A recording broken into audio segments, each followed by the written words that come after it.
Hey everybody, it's Amanda, and welcome to the History of FMW episode 45, where we will be going over the second half of 2016. Brett, can you go over the first half of 2016 for everybody? Yeah, so the big news that came out of the first half of 2016 was Hayabusa's passing. Numerous promotions paid tribute to him, and Super Battle FMW held a public funeral and retirement ceremony for him at Corrigan Hall the following month. Super Battle FMW, they had some great momentum going throughout the first half of 2016, as they had done really well with their 3 Corrigan Hall shows during that time period, and also they had renewed their feud with the UWF that went back 28 years with Onita. Also, Freedoms, they had grown to a point where they were now focusing on running multiple Corrigan Hall shows throughout the year, as the first half of the year they had Jun Kasai as their champion, defending the title in some really great main event death matches. And Mr. Gonsuke, he won the Guts World title at their big Corrigan Hall show in May, and he ended up dedicating the win to his longtime friend Hayabusa. And then you had Kintaro Kanemura, who had announced he would be retiring at the end of 2016, so these next 6 months are pretty much a retirement tour for him, which will eventually conclude at Corrigan Hall in December. A one-match show would take place on July 8th in Shinkiba. Can you go over this match and what all happened in it?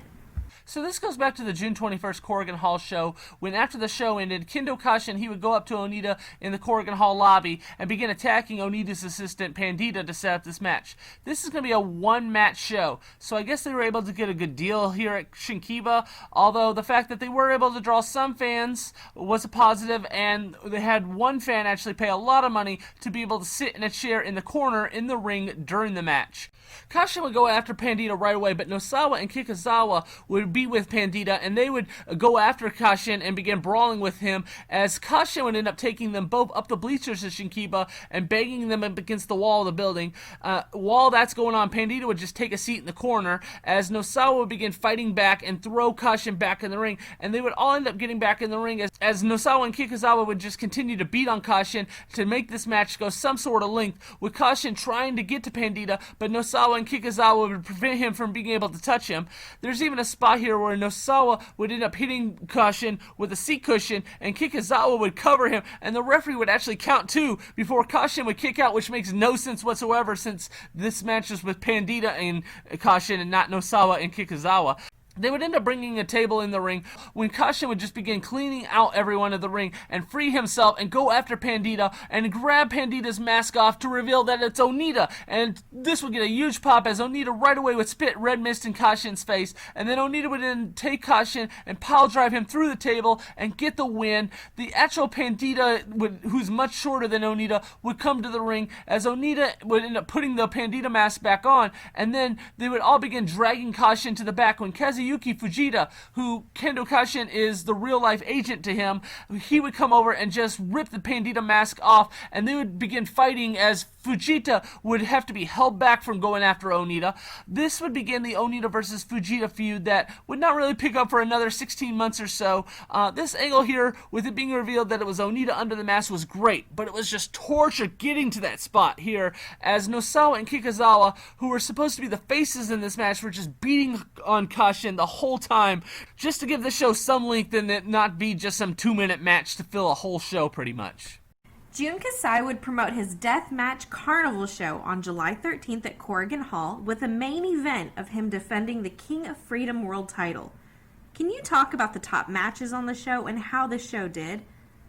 So they would announce a crowd of 982 fans for this show, which it's the biggest Freedoms number going back to Christmas last year, but I would also consider it a disappointment considering that it did not draw over 1,000 fans, and these Deathmatch Carnival shows tend to draw over 1,000 fans because it's one of the more popular shows of the year. It usually ends up taking place in late August, but it's going to take place in mid-July this year. The reason being is that Takashi Sasaki's 20th anniversary show was going to take place at Corrigan Hall, and he debuted in September, so he wanted to have that show in September at Corrigan Hall, and you couldn't have a late August Corrigan Hall show and then follow that up with a mid-September Corrigan Hall show just 2 weeks later, so they're going to run here in mid-July instead to give it some space. And last episode I mentioned how Takashi Sasaki had been on a losing streak. He had lost back in March, April, May, June, and Kasai got so frustrated with him after his loss in June that he told Sasaki that he needed to just retire. So Sasaki's going to face off against Mito Extremo here, and he's going to try and prove his worth here, that he's not over the hill,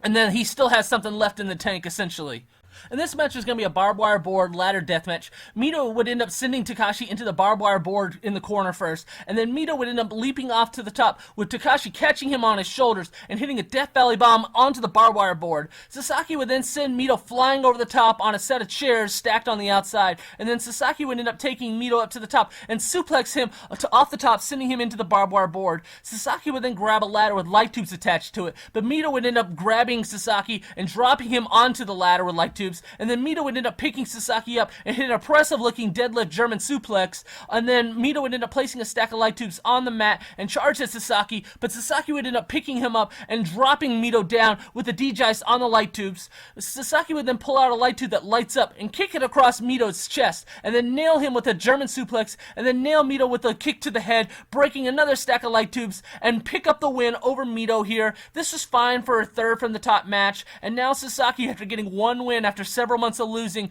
now skyrockets to the top and becomes the #1 contender for the King of Freedom World title at the next Korakuen Hall show, because like I said, it was his anniversary show. He's going to be on top here. Then the next match is going to be Masashi Takeda taking on Kenshi Fukimoto in a fluorescent light tubes gadget board death match. They would start off by Fukimoto tossing Takeda a beer can, and they would both open the beer and just begin smashing each other over the head with the beer cans before Fukimoto would end up sending Takeda into the light tubes, but Takeda would come right back and dropkick Fukimoto into the gadget side of the ring, and then Takeda would pull out some scissors and just begin carving Fukimoto with them, and then Takeda would end up taking several scissors and try to slam Fukimoto on them, but Fukimoto would end up slamming Takeda instead on them, and then begin stabbing his forehead with the scissors, and then slam Takeda onto a gadget board. But as Fukimoto would end up charging at Takeda, Takeda would end up grabbing Fukimoto and delivering a German suplex to him, and then Takeda would end up powerbombing Fukimoto on the gadget boards on a stack of chairs and cover him. Fukimoto would manage to kick out and just take his shirt off, but Takeda would end up nailing Fukimoto with an Olympic slam and then pull out a board with scissors sticking attached to it and end up hitting Fukimoto with the U-Crash to get the win.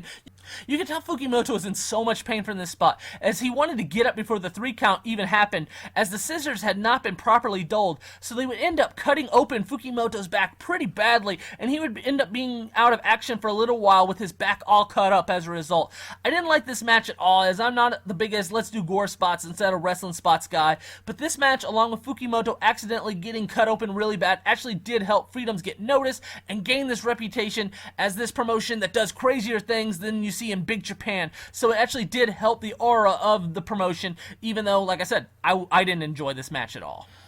And then the main event's going to be Jun Kasai defending the King of Freedom World title against Violento Jack in a Kaiju death match where they have a light tube like the Tokyo Tower. They also have a Tokyo design covering over some skewers, and they have a little train going around the middle of the ring. And Kasai, he would wear a cool looking Kaiju mask here that resembled a Violento Jack's mask as well. During this match, Jack, he would end up slamming Kasai on the train and then smash Kasai over the head with the tracks. And then Jack would try to DDT Kasai on a stack of concrete blocks, but Kasai would end up snap suplexing Jack onto the concrete blocks instead. And then Kasai would end up placing a concrete block on Jack's back and just pick up another concrete block and just throw it at Jack's back, breaking it across Jack. And then Kasai would end up pulling out the paper mache Tokyo Dome and reveal the skewers board, but Jack would end up grabbing Kasai and deliver a belly-to-belly suplex, sending Kasai into the skewers, and then end up powerbombing Kasai on the concrete blocks. And then Jack would end up taking a huge stack of light tubes representing the Tokyo Tower and then just package pile drive Kasai into it. Kasai would escape outside the ring, and Jack would go after him with the tope, but he would be met with Kasai grabbing the broken light tube tower and would throw it at Jack head first in a really cool looking spot. Kasai would end up taking off his Kaiju mask and then pull out a board of knives as well as razor blades from under the ring and place the razor blades on Jack and go up to the top for a Pearl Harbor splash, but Jack would manage to kick out when Kasai would cover him. Kasai would then take the knives and try to hit a reverse Tiger Driver on Jack, but Jack would manage to backflip Kasai onto the knives instead and then go for a package pile driver on Kasai, but Kasai would manage to flip him over onto the knives. They would both end up grabbing some of the broken razor blade boards and begin hitting each other over the head with them. They would then end up going up to the top, and Jack would end up placing skewers in Kasai's head and then managed to finish him off with a package pile driver on the concrete blocks to get the win. This was fine, but it seemed like they never really got into the next level of what they could have done. So Kasai's run here as champion is over, and Jack is going to be given the belt here to be a monster heel for the next 6 months, as Jack's going to be living in Japan for the next 6 months, the rest of the year, as he works on becoming a full-time Freedoms member and eventually would end up just moving to Japan full-time. Kasai and Jack would end up fist-pumping as a sign of respect to end the show in what was an overall successful show and really helped Freedoms grow as a promotion. Atsushi Onita would promote his own show on July 17th in Okayama with the first ever rocket explosion death match. Can you talk about what exactly was a rocket explosion match? So they're going to try and take this to the next level and have a rocket explosion death match. And the rocket explosion is essentially they're going to have a rocket be launched from the second floor into the ring during the match. And this match is going to be Atsushi Onita, Raijin Yaguchi, and Tomohiko Hashimoto taking on the UWF team of Yoshihiro Takayama, Daisuke Ikeda, and Takumi Sano. And this match, the UWF team, they would end up placing Onita on a chair early on. And Takayama, he would end up hitting Onita with the exploding barbed wire bat and then cover Onita, but Onita would manage to kick out. And then they would place Onita in the corner of the ring and turn on the rocket explosion, and a countdown would begin as the rocket would go off from the second floor and hit the outside corner that Onita was sitting by. So it didn't actually hit Onita, but it was pretty loud and impressive looking, and it was close to him. Takayama would then cover Onita, but Yaguchi would end up managing to make the save for him, and then Onita would end up turning on the exploding barbed wire bat and hit Ikeda with it, and then he would end up getting the pinfall after that, as this match was just all about the rocket launch spot, and they would actually end up never doing this again, as I guess they felt like this spot wasn't worth it. Megumi Kudo would appear at a Super Fireworks show on July 18th in Akita. Can you go over why she appeared and what took place in the match? So prior to this show, Megumi Kudo, she had talked about possibly coming out of retirement for the first time in 19 years since her last match back in 1997. As she had began training for this possible comeback, she's going to be at ringside during this match as Masato Tanaka and Chigusa Nagayo and someone named Go. They're going to take on Taru, Takuya Sugawara, and Voodoo Mask in an exploding barbed wire baseball bat death match. Nagayo and Taru, they would fight in the crowd, while Tanaka would end up setting Sugawara on a table on the outside and go up to the top and splash him through the table. Taru and Sugawara would eventually end up going over to Megumi Kudo and grabbing her, and Taru would end up throwing her in the ring, and then Taru would begin kicking Kudo, which is the first time she's taking anything physical in the ring since she's retired. Taru would then turn on the exploding barbed wire bat, looking to hit Kudo with it, when Nagayo would come over and act as a shield for Kudo. Taru would then end up just hitting Nagayo with the exploding barbed wire bat, knocking everyone down due to the power of it, and then Voodoo Mask would end up grabbing a hold of Nagayo and go for a barbed wire bat shot,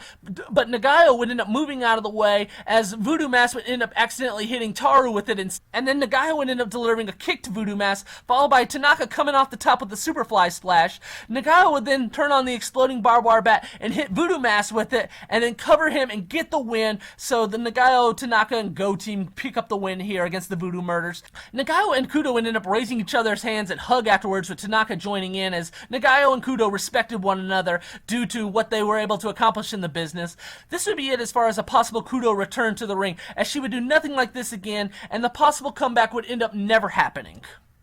Atsushi Onita would also promote a show on July 18th in Hiroshima with an exploding Onibo death match. Can you go over the details of this match for everyone? Yeah, so Onita wasn't on the Super Fireworks show that day because he was promoting his own show. And on this show, Onita's going to team up with Raijin Yaguchi, Tomohiko Hashimoto, and the indie mass wrestler Maple Kaiser. They're going to go up against the UWF team of Yoshihiro Takayama, Daisuke Ikeda, Takuma Sano, and the local indie mass wrestler Devil Magician in an exploding Anibo and exploding barbed wire bat death match. Onita, he would start off by picking up the exploding bat, and Takayama, he would end up picking up the exploding Anibo, and they would both end up just hitting each other's weapons, causing a huge explosion, which would actually catch the Oniba on fire. Onita would end up pile driving Ikeda through a table, and then Onita would end up covering him, but Devil Magician would come over and throw a fireball at Onita to make the save for Ikeda. Takayama would then look to hit Maple Kaiser with the exploding bat, but Onita would come in and spit red mist in Takayama's face, as Onita and Maple Kaiser would end up hitting a really crappy looking DDT, and then Onita would turn on the exploding barbed wire bat again and hit Ikeda with it and pin him to get the win here, as this match was just all about the explosions. Big Japan would return to Sumo Hall on July 24th, with Ryuji Ito defending his Big Japan Deathmatch title against someone he had an infamous match with 5 years ago. Can you go over this title match?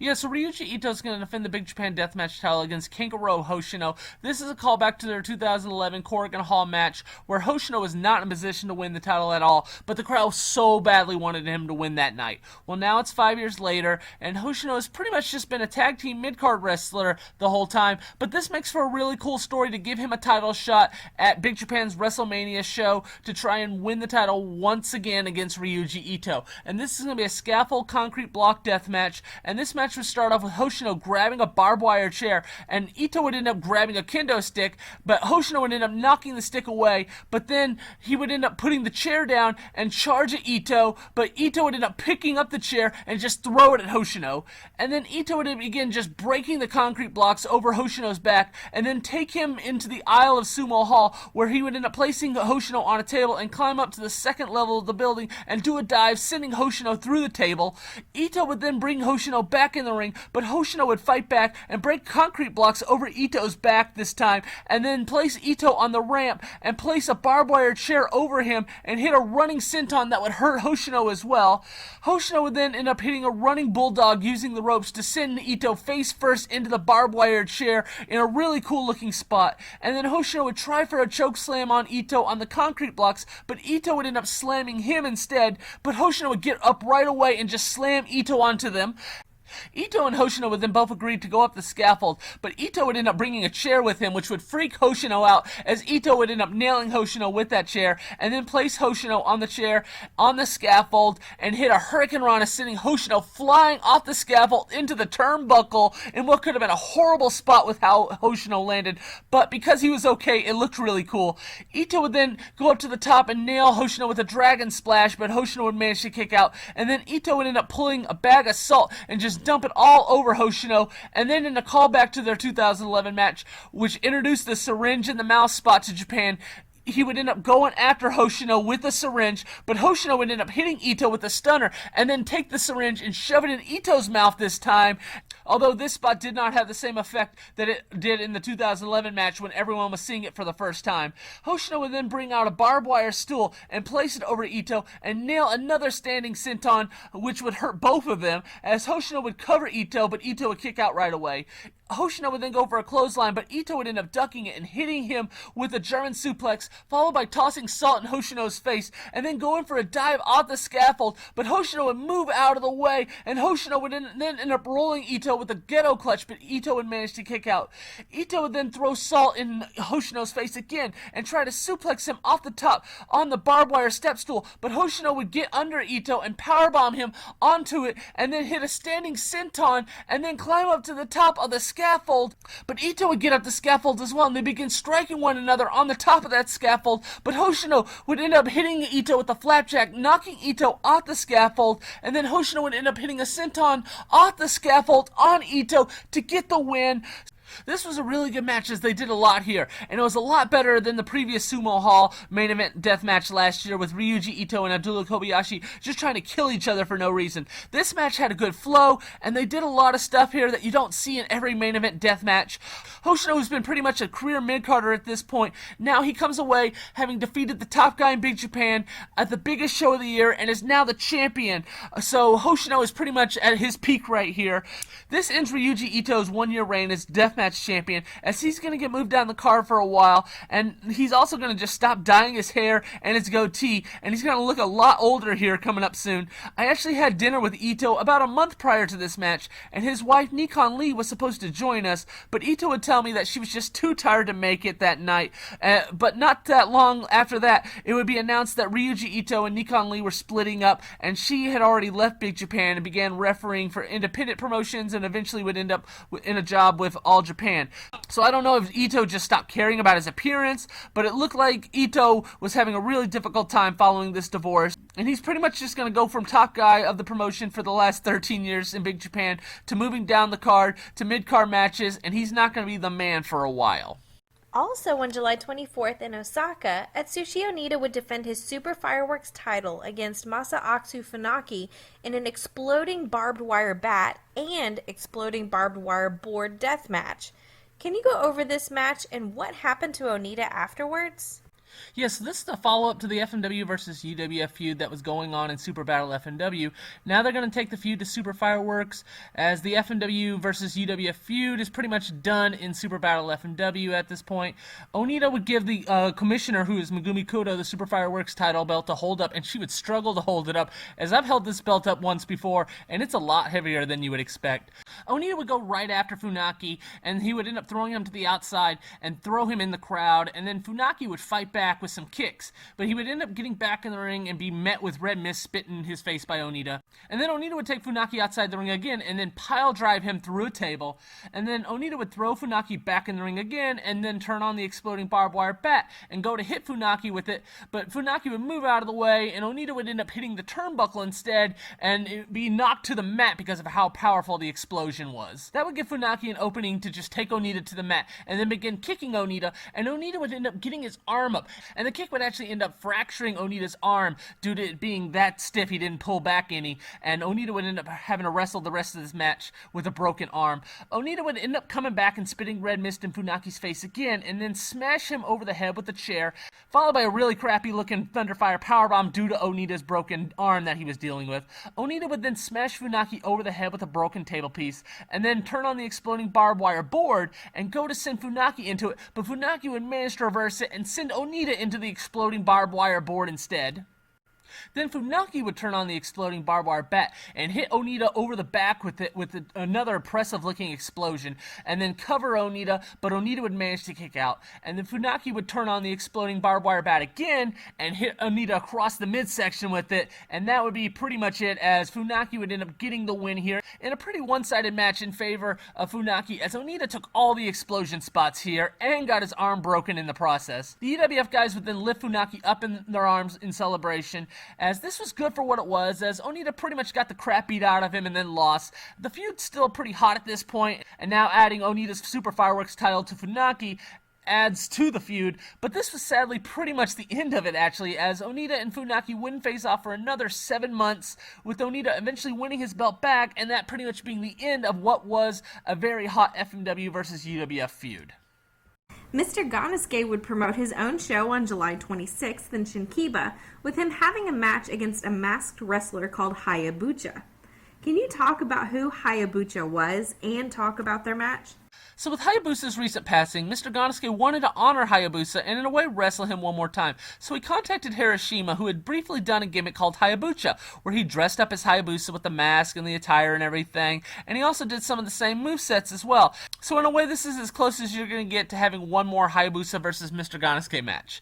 This was the Ganasuke special here, as the first part of the match would have a lot of ground-based work to start the match, although Hayabusa would end up putting Ganasuke in a cloverleaf here, a move Hayabusa never did. So he's not trying to be a complete cosplay of Hayabusa here. Ganasuke would end up knocking Hayabusa down, but he would end up kipping up like Hayabusa would, and then deliver a dropkick, sending Ganasuke to the outside, and then Hayabusa would end up looking to go for an outside moonsault, but Ganasuke would end up grabbing his leg and pulling him out of the ring, and then throw him in the crowd. Hayabusa would end up getting back in the ring, and Ganasuke would charge at him, but Hayabusa would end up delivering a Hurricane Rana, sending Ganasuke out of the ring, and then Hayabusa would end up going up to the top and hit a swan dive off the top to the outside, which I believe Hayabusa only ever did one time, as he would end up landing on Ganasuke, and then they would end up getting back in the ring with Hayabusa hitting another swan dive off the top onto Ganasuke, and then hit a Falcon Arrow with Ganasuke managing to kick out when he would cover him. Hayabusa would then end up going up to the top for a Firebird Splash, but Ganasuke would get up as well and look to suplex Hayabusa, but he would end up also kind of tripping a little bit, so the fall would not look that good for Hayabusa.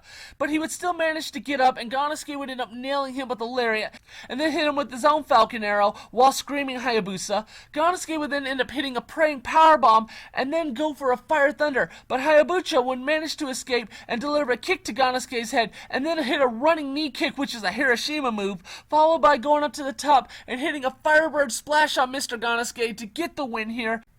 They would shake hands afterwards, and Ganasuke would get on the mic, and then they would both put their hands up in a chant to end the show, with Hiroshima pointing to the heaven for Hayabusa, followed by Ganasuke doing the same thing. This was a good match despite the screwed up suplex off the turnbuckle spot. I wish this was done at Corrigan Hall instead of Shinkiba, but Ganasuke's not willing to lose that much of his own money trying to book Corrigan Hall. I would say Hiroshima did a pretty good job overall trying to be Hayabusa, though. Super Battle FMW would hold a show at the Itabashi Green Hall on August 7th for a Ray benefit show. Can you go over the main event here and Ray's appearance on the show?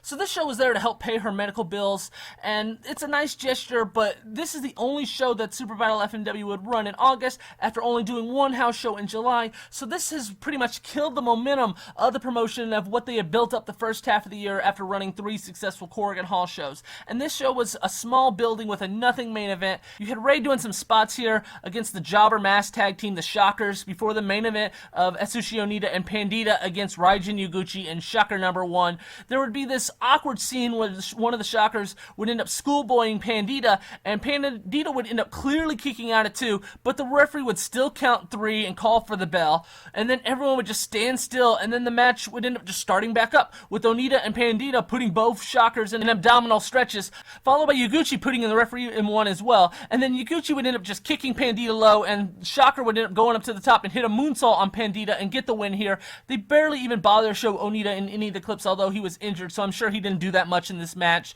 as this was a nothing match for a nothing show other than it was there to try and help Ray out financially. Ray would come into the ring, and Onita would end up getting on the mic and shaking her hand, and then she would do the chant with Onita, and they would hug afterwards to end the show. As you could tell, she was a lot weaker than the previous couple months, as she was in and out of the hospital a bunch getting radiation. Ray would only appear for a couple more Super Battle FMW shows and not really do much on them, but other than that, she wouldn't be seen again in the promotion due to her hospitalization before she would end up sadly passing away in 2018. Freedoms would hold a show on August 11th at Shinkiba for a show dedicated to the group Unchained. Can you go over the top matches? Yeah, so this is actually going to be an annual event that still goes on to this day, as the Unchained group has gotten popular enough to where the promotion can put out a show focused on them once a year and it do well at Shinkiba.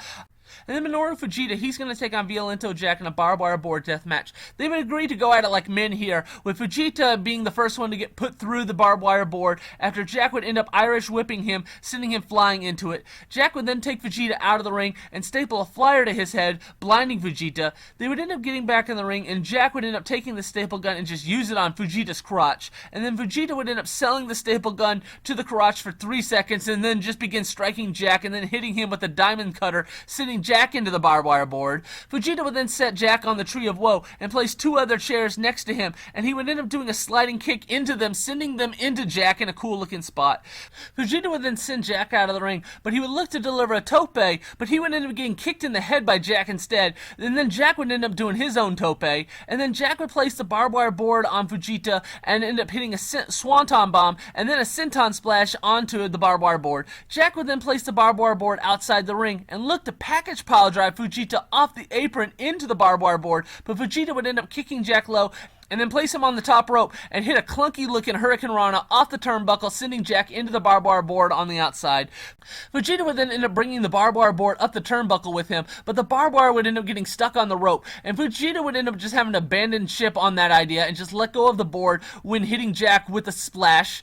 Jack would then end up getting up right away and just nail Fujita with a package pile driver on another part of the broken barbed wire board and get the win that way. This was somewhat clunky, but a good semi-main event match overall. And then the main event's going to be Jun Kasai taking on Mito Extremo in a fluorescent light tubes death match. Kasai would put his hand out to shake, but when Mito would go to shake it, he would be met with a middle finger by Kasai instead. And then Kasai and Mito, they would start off by trying to outdo each other by hitting each other over their own head with the light tubes, before Kasai would end up just sending Mito into the light tube ropes. They would end up going to the outside with Mito hitting an Asai moonsault on Kasai before they would end up brawling all over the building, including Mito using a barbed wire to wrap around Kasai's head while in the crowd. They would end up getting back in the ring, where Mito would end up climbing up to the top, but Kasai would end up getting up as well and grab a light tube and just break it over Mito's head, and then hit a Hurricane Rana, which I believe is the first time I've seen Kasai do that move. Kasai would then grab a stack of light tubes and knee them right into Mito, followed by hitting him with a reverse Tiger Driver, but Mito would manage to kick out when Kasai would cover him, as the crowd would start to get really alive here, chanting for Kasai. Kasai would then place the stack of light tubes on Mito and go up to the top and nail a Pearl Harbor splash, breaking the light tubes over Mito, but again, when Kasai would cover, Mito would manage to kick out. Kasai would then go for another reverse Tiger Driver, but Mito would manage to have Kasai land on his back on a light tube instead, and then they would begin giving each other headbutts before Kasai would slam Mito and go up to the top for another Pearl Harbor splash, but Mito would move out of the way this time and then deliver a deadlift suplex to Kasai, followed by going for a moonsault, but Kasai would move out of the way, but Mito would land on his feet and hit a standing moonsault on Kasai, and then pick Kasai up and hit a Fire Thunder on a stack of light tubes and pick up the win. This was okay, but the crowd was really into this match, although this was not a successful night for Unchained, even though this was their first show ever dedicated to them, as all the members of the group would end up losing their matches on this show. Apple Star would hold a show with Onita, having an exploding bat death match on August 17th at Shinkiba. Can you talk about this match? Yeah, so this is the continuation of the Onita versus Akane Watazi feud in Apple Star. Watazi is a model/golfer in Japan, so she's somewhat known.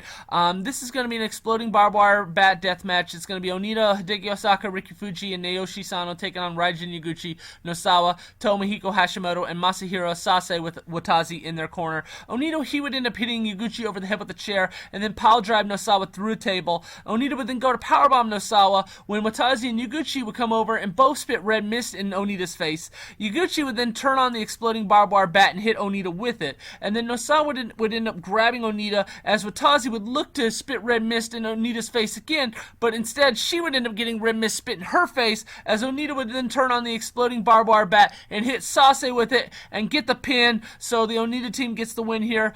After the match, the Watazi team, they would take the Onita team outside Shinkiba, and Nosawa would help Watazi hit Riki Fuji with the exploding barbed wire bat, as Onita, he would just head back to the ring and do his Onita theater to end the show. The Big Japan Deathmatch title would be defended on August 21st in Nagoya for Deathmania. Can you go over this title match for everybody? Yes, this is the annual Deathmania show that Big Japan's been doing in Nagoya for the last couple years. They run a pretty decent-sized building here, so it's like the fourth biggest event of the year behind Sumo Hall and their two Yokohama Bunka Gym shows. Kankuro Hoshino is going to defend the Big Japan Deathmatch title here for the first time against Abdullah Kobayashi in a fluorescent light tubes concrete block deathmatch. Kobayashi, he would start the match by just tossing light tubes at Hoshino, followed by Hoshino throwing them at Kobayashi and then sending Kobayashi out of the ring, where he would just begin cutting open Kobayashi with a light tube. They would end up getting back in the ring and take turns breaking light tubes over one another's head until Hoshino would end up delivering a DDT to Kobayashi on a stack of light tubes on the concrete blocks. Hoshino would then place a concrete block on Kobayashi's back and then use another concrete block to break it over his back multiple times. Kobayashi and Hoshino would then both grab concrete blocks and begin breaking them by hitting against each other. Kobayashi would then begin headbutting Hoshino before just repeatedly throwing light tubes at him, and then he would end up going up to the top and dropping an elbow, but Hoshino would manage to kick out. And then Kobayashi would end up setting the remaining concrete blocks on their sides, but Hoshino would get up and end up dropping Kobayashi onto them, and then Hoshino would end up taking his step stool and hit a standing senton on it and make the cover, but Kobayashi would manage to kick out. And then Hoshino would end up placing his step stool on Kobayashi and hit a senton off the top rope and managed to get the win. So Hoshino ends up defending the Big Japan Deathmatch title here. This match sucked, not much heat at all, and even though some of the stuff that they did hurt a great deal, I'm sure, this match just never really created a flow to it, and it was just spot to spot to spot. And Kobayashi, he's going to end up getting another title shot anyway, 4 months regardless. Atsushi Onita would start his own promotion called Fire Pro Wrestling on August 26th at the Differ Ariake. Can you talk about his main event match and the significant history behind him and one of his tag partners for the show? Yeah, so because of Onita's popularity, an agency would reach out to him about him running his own promotion, so now Onita's going to be the face of 3 promotions going forward. Fire Pro Wrestling is about to capitalize on the fact that Super Battle FMW is about to lose a lot of momentum, and Onita, because he has a lot more stake with this promotion, is going to focus on it more than Super Battle FMW, which is about to decline rapidly here going forward because of their own bad decisions. And then the main event here is going to be a no-ropes barbed wire death match with Onita revisiting his past as he's going to team up with Chavo Guerrero. Onita defeated Chavo Guerrero back on March 7th, 1982 for the NWA International Junior Heavyweight title, and after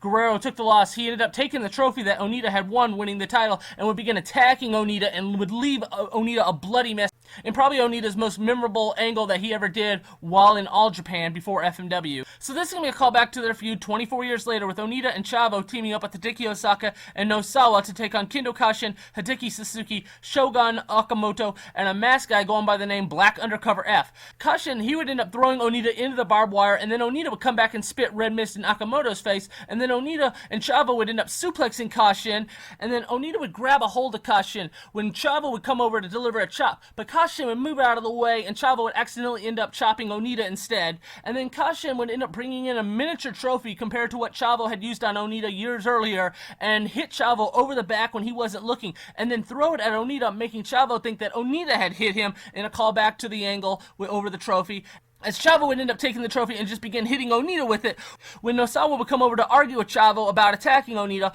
Black Undercover F would end up coming over, and Chavo would end up grabbing him and give him a horrible-looking German suplex to get the win. So the Onita team pick up the win here despite their conflict. Onita would then present Chavo with that miniature trophy, and I guess that would be it as far as Chavo's concerned, and he's good with Onita now, as Chavo would end up raising Onita's arm, and they would end up doing the Onita Theater together, as Chavo and Onita's feud is officially over 24 years later now. Sadly, Chavo Guerrero would end up passing away from cancer 6 months after this, which would make me think that he might have already known that he was going to die soon due to the cancer, and he wanted to have this match with Onita one last time to put a bow to their rivalry. The Apache Army and Super Fireworks would co-promote a show on September 4th in Shizuoka with an exploding bat match. Can you go over this match for everybody? Tomohiko Hashimoto, and they're going to take on Atsushi Onita, Hideki Osaka, and Hasegawa in an exploding barbed wire bat death match. I'm sure Kanemura was talking about an exploding barbed wire match and not a bat match, but at this point, this is all he's going to get. This match would start with all of them brawling around ringside, with Onita throwing Yaguchi in a set of chairs, with Hasegawa going at it with Kanemura, and Kanemura just tossing his boss in the stack of chairs before Osaka would come over and nail Kanemura with a water bottle. Onita and Yaguchi would end up making it back in the ring, with Onita hitting Yaguchi over the head with a chair and then hitting a crappy looking stunner before Hashimoto would come over and make the save for Yaguchi. Kanemura would end up bringing a table in the ring, but the Onita team would end up getting control of that table, and then Onita would end up pile driving Apache Army wrestler Takumi Sakurai through it, and he was not even in the match, but simply he was going to take the pile driver because no one else on the Kanemura side was going to be able to take a pile driver through a table by Onita, and Onita is going to pile drive someone through a table. Kanemura and Hashimoto would then grab a hold of Onita as Yaguchi would turn on the exploding barbed wire bat,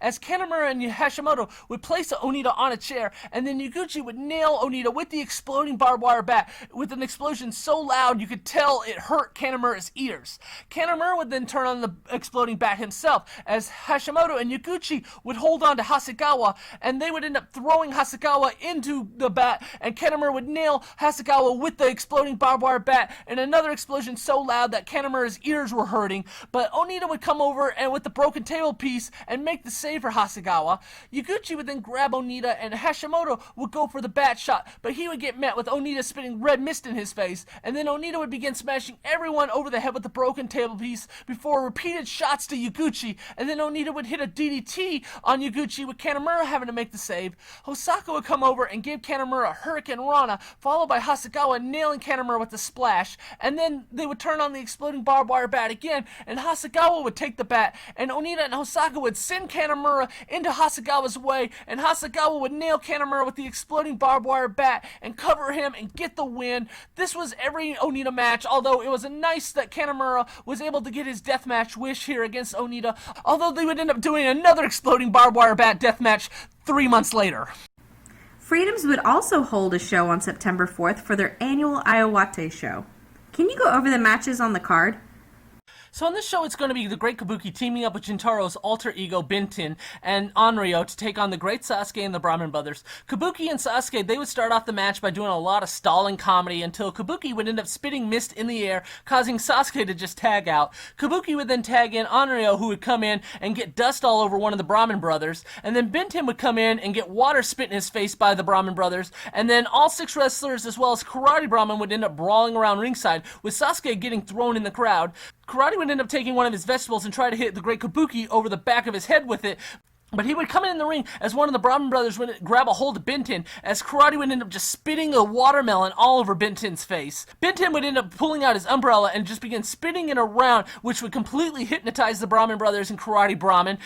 As Sasuke would end up getting tagged in, and Benton would do the same, causing Sasuke to just fall down. Onryo would come in and get his back smacked by a street sign from one of the Brahmin brothers, and then the Brahmin brother would cover him, but Onryo would end up catching the referee's hand as he was counting, as Onryo would end up tagging in Kabuki, and the Brahmin brothers would end up spitting water at him, but then Sasuke would end up grabbing Onryo, and the Brahmin brothers would try to hit him over the head with the street sign, but Onryo would move out of the way, and they would end up accidentally hitting Sasuke instead with the street sign. The Great Kabuki would then come in and knock Brahmin Ki down with a thrust kick, and then just cover him and get the win. Usually the Brahmin brother matches are a success, but not here with the bigger crowd, as the crowd was just not responding to anything here, and there was just a bunch of bad wrestling thrown into this comedy match where no one was laughing. Then Masashi Takeda and Kinshi Fukimoto are going to take on Yuko Miyamoto and Daisuke Masaaka in a fluorescent light tubes death match. The first part of this match would be Takeda and Fukimoto beating and bloodying Masaaka until he would come back and headbutt a light tube over Takeda and then nail him with a knee before tagging Miyamoto in, who would try to hit Takeda with a Fire Thunder, but Takeda would manage to escape and hit a spear on Miyamoto, sending him back first into the light tubes. Fukimoto and Masaaka would then come in, and Masaaka would end up nailing Fukimoto with a flying dropkick. Takeda would then come in, and Fukimoto and Takeda would both throw Miyamoto into the ropes, but Miyamoto would come back with his handspring elbow, followed by going up to the top and hitting a moonsault, and then Masaaka would end up nailing Fukimoto with a running knee, and then try for his Rikuri Kai knee drop, but Fukimoto would move out of the way, and then nail Masaaka with a powerbomb, with Miyamoto barely managing to make the save for Masaaka. Fukimoto would then try for his package piledriver, but Masaaka would manage to roll Fukimoto up and get the win. This was pretty much just all four guys going through the motions here and doing the same spots that they usually do, with the finish just coming out of nowhere. So this was a disappointing match. Then the main event's going to be Takashi Sasaki and Shuji Ishikawa taking on Jun Kasai and Violento Jack. This is going to be Takashi Sasaki's first 20th anniversary show, and this is going to be a light tubes connected to a ladder death match. Kasai, Sasaki, and Ishikawa, they would begin brawling outside the ring, as Jack would end up delivering a tope onto all of them, and they would all begin brawling around ringside, with Jack throwing Sasaki headfirst into a box of light tubes, and then just stepping on it and breaking the light tubes in the box with Sasaki's head in it. They would end up getting back in the ring, and Jack would try to suplex Sasaki, but he would manage to reverse it and suplex Jack into the ladder with light tubes on it, and then Ishikawa would get tagged in, but Kasai would end up knocking him down with a lariat, and Ishikawa would not make it long before just tagging Sasaki back in the ring, who would end up getting the upper hand on Kasai, as he and Ishikawa would both end up delivering a running sliding kick to Kasai. Sasaki would then try to hit a D-Jice on a stack of light tubes on Kasai, but Kasai would reverse it and hit Sasaki with a reverse Tiger Driver, and then headbutt the light tubes, breaking them across Sasaki's head. Kasai would then slam Sasaki, as Jack would end up hitting a swanton dive, but Ishikawa would come in and pick up the ladder and begin spinning it around over his head, hitting Kasai and Jack with it until he would end up just tossing it at them, but they would catch it and just throw it right back at him, followed by Kasai knocking Ishikawa over the top rope to the outside, and then Kasai would end up climbing up the top of the ladder and hit a Pearl Harbor splash on Sasaki, but Ishikawa would come in and make the save. Jack would then try for a package piledriver on Sasaki, but he would manage to escape it and hit a German suplex, sending Jack flying across the ring. Sasaki would then pull out another stack of light tubes and nail Jack with the D-Jice, breaking him over the light tubes, and then deliver a right kick, breaking more light tubes across Jack's head, and pick up the win. So Takashi Sasaki gets the win here for his team. This was just another basic match of everyone going through the motions and not taking it up a notch at all, despite this usually being one of the bigger attended shows of the year. They just never really seem to treat this like it's Corrigan Hall, though. Sasaki now has 2 wins in a row, and having pinned the champion, like I said earlier, he's going to challenge Jack for the King of Freedom World title later this month at Corrigan Hall, and that's going to be another 20th anniversary show for Takashi Sasaki. Mr. Ganasuke would defend his Guts World title on September 11th at the Shinjuku Face against Masked Mystery. Can you go over their match? Yeah, so this is the 100 Guts World event, so this is a pretty big match in the promotion's history, as Ganasuke is going to defend the Guts World title here against Guts World regular Mass Mystery. This match would start, unlike most Ganasuke matches, as right away a loud pop would happen as Mass Mystery would just charge at Ganasuke with the lariat, and Ganasuke would catch him with the Ganasuke clutch and get a 2 count, and then the Ganasuke match would begin with Mass Mystery just working on Ganasuke's knee for about 15 minutes before Mass Mystery would end up taking Ganosuke in the crowd and then placing Ganosuke on a chair and then charge at him with Ganosuke moving out of the way, and Masked Mystery would just end up going right into the chair in the crowd. They would end up getting back in the ring and do some more mat work before Ganosuke would end up hitting Masked Mystery with a Falcon Arrow and then charge at Mystery with a lariat, but Mystery would end up catching Ganosuke and slamming him. Mystery would then end up nailing Ganosuke with 2 choke slams, but Ganosuke would end up kicking out at the second choke slam, which would get a huge pop, and then Masked Mystery would end up coming off the top rope with an elbow and cover Ganosuke again, and Ganosuke would manage to kick out. Mystery would then end up going up to the top, and Ganosuke would get up and climb up to the top of the turnbuckle as well and try to suplex Mystery, but again he would almost end up slipping before nailing Mystery with the suplex off the top. So Ganosuke would end up holding his knee in pain as a result of the almost slip, and then Ganosuke would end up nailing Mystery with a praying powerbomb, but Mystery would manage to kick out to another loud pop from the crowd. Ganosuke would then end up nailing Masked Mystery with a Fire Thunder, but once again he would cover Masked Mystery and Mystery would end up kicking out, and then Ganosuke would go for another Fire Thunder, but Mystery would end up escaping, and then Ganosuke would try to go for a roll-up, but Mystery would manage to reverse it and get the pinfall and get the win here to a loud pop from the crowd. So this was the usual Ganosuke match where it's a long first half and not much is happening, but the crowd is so into it by the end. I can't say it's a boring match, even though literally this match went nearly 30 minutes of mat work before the hot finish. This now ends Ganosuke's 4-month reign as Guts World Champion, as Ganosuke would end up shaking Masked Mystery's hand and raise his hand up in celebration of the new Guts World Champion. Freedoms would run at Corrigan Hall on September 15th for the Takashi Sasaki's 20th anniversary show. Can you go over how the show did and the top matches? So they would announce a crowd of 738 fans, which is pretty much on par for what the Freedom's non-Junkasai Corrigan Hall shows do. So I'm sure Takashi Sasaki was happy that it was pretty much, with him on top and him having lost a lot and him not having the same name value as a Junkasai anymore. I'm sure he was just happy with this show not being a bomb or anything for his 20th anniversary. So in this show, Masashi Takeda and Kenshi Fukimoto are going to take on Mito Extremo and Daisuke Masaaka in a fluorescent light tubes death match. Takeda and Mito, they would start out by breaking light tubes over themselves and then just begin breaking light tubes repeatedly over each other's heads. Takeda would end up escaping from Mito and would try for an Asai moonsault, but they would end up pulling his leg off the apron to the outside, and then Masaaka would end up diving to the outside, but Fukimoto and Takeda would end up catching him, and Mito would end up hitting an Asai moonsault onto everyone outside. Masaaka and Takeda would end up getting back in the ring, and Masaaka would end up slamming Takeda on a chair with thumbtacks attached to it, but then he would end up tagging in Mito, and Takeda would end up bringing in a concrete block with forks sticking out of it and drop Mito stomach first onto it. Takeda would then charge at Mito, but he would end up sending Takeda out of the ring and then hitting a tope on the outside on Takeda, and then they would end up getting back in the ring with Mito picking Takeda up and hit an impressive looking German suplex on a light tube before going up to the top, but Takeda would get up and go up to the top as well and hit a German suplex off the turnbuckle, with Fukimoto coming over and hitting a package pile driver on Mito, but Masaaka would manage to make the save, and then Fukimoto would end up powerbombing Masaaka for it, while Takeda would end up nailing Mito with another German suplex and get the win. So Takeda gets the win here, but it would be Mito Extremo that would look like the star of this match despite taking the loss. And Mama Sasaki, they're going to team up to take on Yuko Miyamoto and Shuji Ishikawa. And this is going to be a street fight, so everyone's dressed up like they would be on the streets, including Ishikawa and Kasai dressed up all nice, and Miyamoto, he's in a basketball jersey and shorts. They would start this match off by brawling all over Corrigan Hall, with Mama smashing Ishikawa against the west side of Corrigan, while Kasai would end up taking Miyamoto over to the east side up the bleachers, but it would be Miyamoto that ended up smashing Kasai's head against the east side instead. Mammoth and Ishikawa would end up getting back in the ring and do a dueling chair spot until Kasai and Miyamoto would also get back in the ring, as Ishikawa would grab a hold of Kasai and Miyamoto would end up taking his basketball and try to slam the basketball against Kasai's head, but Kasai would move out of the way and Miyamoto would end up accidentally hitting Ishikawa over the head with the ball instead.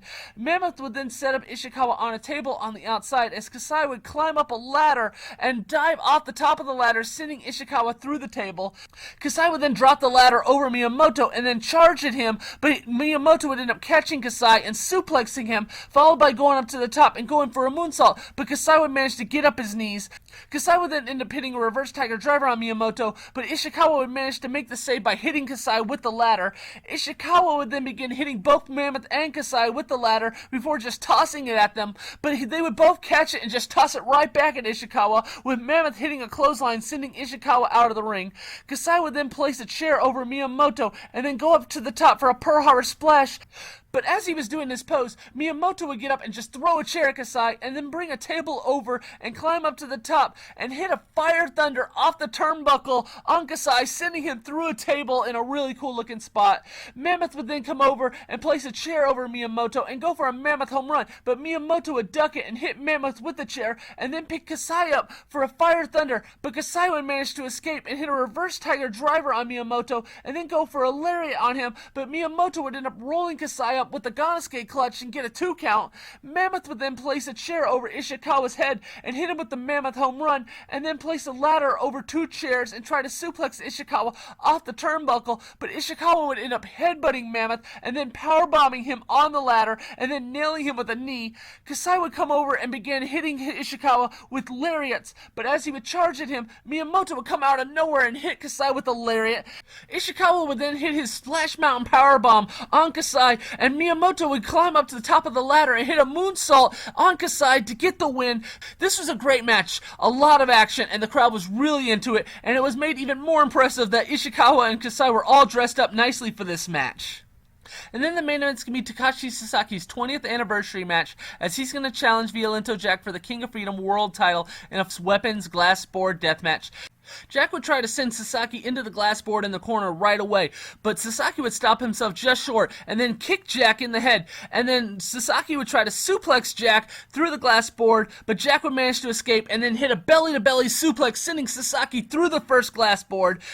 Jack would then take some broken cans and begin cutting open Sasaki, and then try to powerbomb him on the broken can board, but Sasaki would escape and suplex Jack onto the board instead, and then Sasaki would bring out the Kinzons, with Jack charging at Sasaki, and Sasaki would end up backflipping him onto the Kinzons. Jack would then come back and place Sasaki under the other glass board and go up to the top, but Sasaki would get up and place Kinzons on the glass board and suplex Jack off the turnbuckle through the other glass board, and then Sasaki would pull out from under the ring some light tubes that would light up, but as he was showing them off, Jack would end up delivering a tope con hilo, breaking the light tubes over Sasaki in an awesome spot. Jack would then end up DDTing Sasaki on the Kinzons, with the Kinzons getting stuck in Sasaki's head in a recreation of the famous spot that Sasaki did 10 years earlier that pretty much put Sasaki on the map as far as death matches go. Jack would then try for a package pile driver on a stack of light tubes, but Sasaki would escape and then take one of those light tubes and break it across Jack's head with a kick, and then do the spot again, but then Jack would manage to escape and pick Sasaki up and hit a Death Valley Bomb on the Kinzons and cover Sasaki, but Sasaki would manage to kick out, but Jack would end up just finishing Sasaki off with another package pile driver and get the win, so Jack defends the King of Freedom World title here in a match that was pretty good, probably the best main event level death match that Sasaki is going to have at this point, as Jack's a really great worker, and overall this was a really good show. Super Battle FMW would return to Corrigan Hall for the first time in 3 months on September 26th.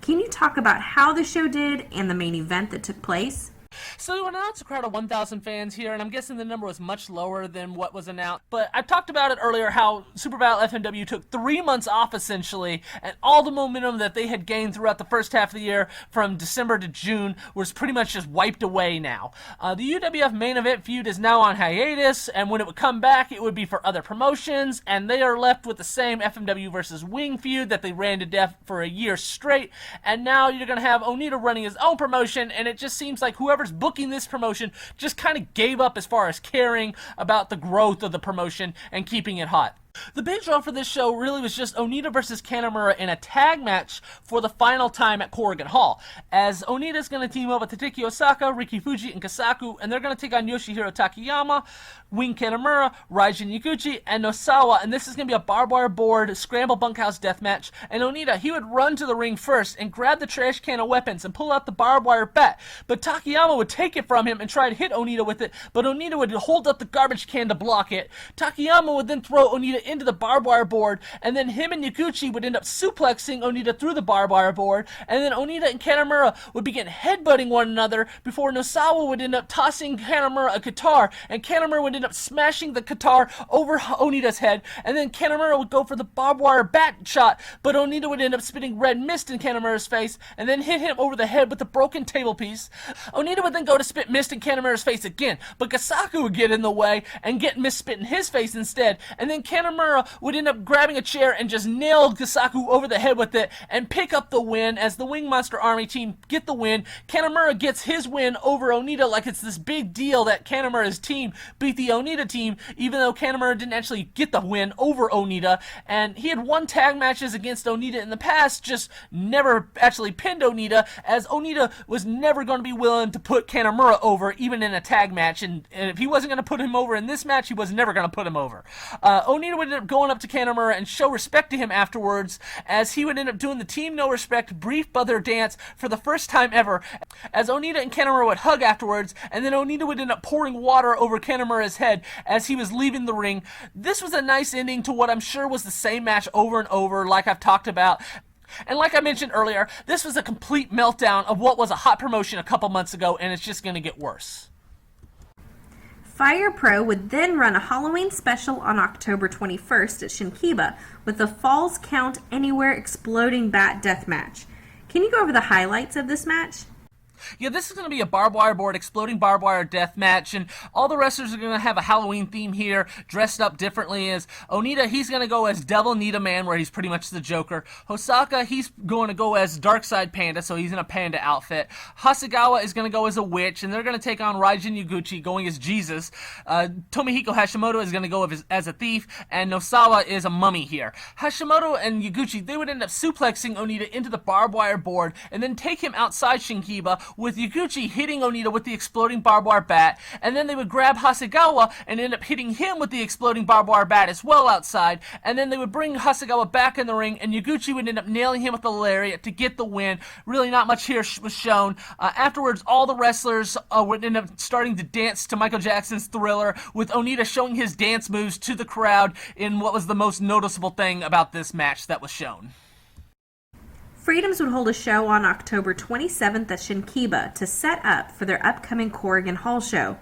Can you go over the 2 death matches on the show? Yeah, so on this show, Violento Jack and Takashi Sasaki are going to team up to take on Mito Extremo and Genji Fukimoto in a Scramble Bunkhouse death match. This is the first time that Mito Extremo and Violento Jack are facing off against each other in Freedoms, and as you know, in a Scramble Bunkhouse death match, you have 2 teams waiting for a countdown to be able to rush to the ring and be able to grab the barbed wire bat that's laying in the middle of the ring first, and they would actually do the countdown in Spanish here for Mito and Jack, and Mito would end up grabbing the barbed wire bat first, but it wouldn't be long before Jack would end up grabbing it from him, and he would end up losing it to Fukimoto, who would end up hitting Jack with the bat, and then Jack would end up telling Fukimoto to hit him harder with it before grabbing it himself and just smashing it over Fukimoto's back. Eventually, Jack and Mito, they would end up getting in the ring, and they would shake hands before Jack would end up nailing Mito with a shot to the face. They would begin exchanging strikes and chops until Jack would end up nailing Mito with a clothesline before getting Mito in an ankle lock, with Fukimoto having to make the save, and then Jack would go up to the top, but Mito would meet him up at the top by standing on the ropes and then hitting an impressive-looking Hurricane Rana,